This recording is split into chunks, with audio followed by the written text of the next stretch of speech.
ସକାଳେ ଟିକେ ଝିପଝିପି ବର୍ଷା ହେଇଗଲା। ଆଉ ଦିନସାରା ମେଘୁଆ ମେଘୁଆ ପାଗ। ଆଉ ମେଘୁଆ ପାଗ ଦେଖିକି ମୁଁ ବନେଇଥିଲି ଏଇ ଖାଇବା।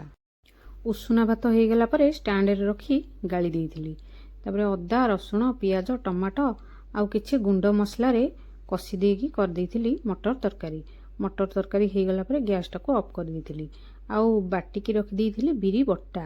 ସେଥିରେ ସୁଜି, ଲୁଣ, କଟା ଧନିଆ ପତ୍ର, କଟା ପିଆଜ, କଞ୍ଚା ଲଙ୍କା ପକେଇ ଭଲ ଭାବେ ଫେଣି ଦେଇଥିଲି। ତାପରେ କଡ଼େଇରେ ତେଲ ଗରମ କରି ପ୍ରଥମେ ଟିକେ ଟେଷ୍ଟ ପାଇଁ ଗୋଟେ ଛୋଟିଆ ବରା ପକେଇ ଦେଇଥିଲି। ତାପରେ ଗୋଟିକ ପରେ ଗୋଟେ ବରା ଛାଣି ଦେଇଥିଲି।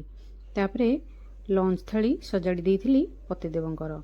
ଆଉ ଖାଇବାରେ କରିଥିଲି ଉଷୁନା ଭାତ, ସାଲାଡ଼, ମଟର ତରକାରୀ।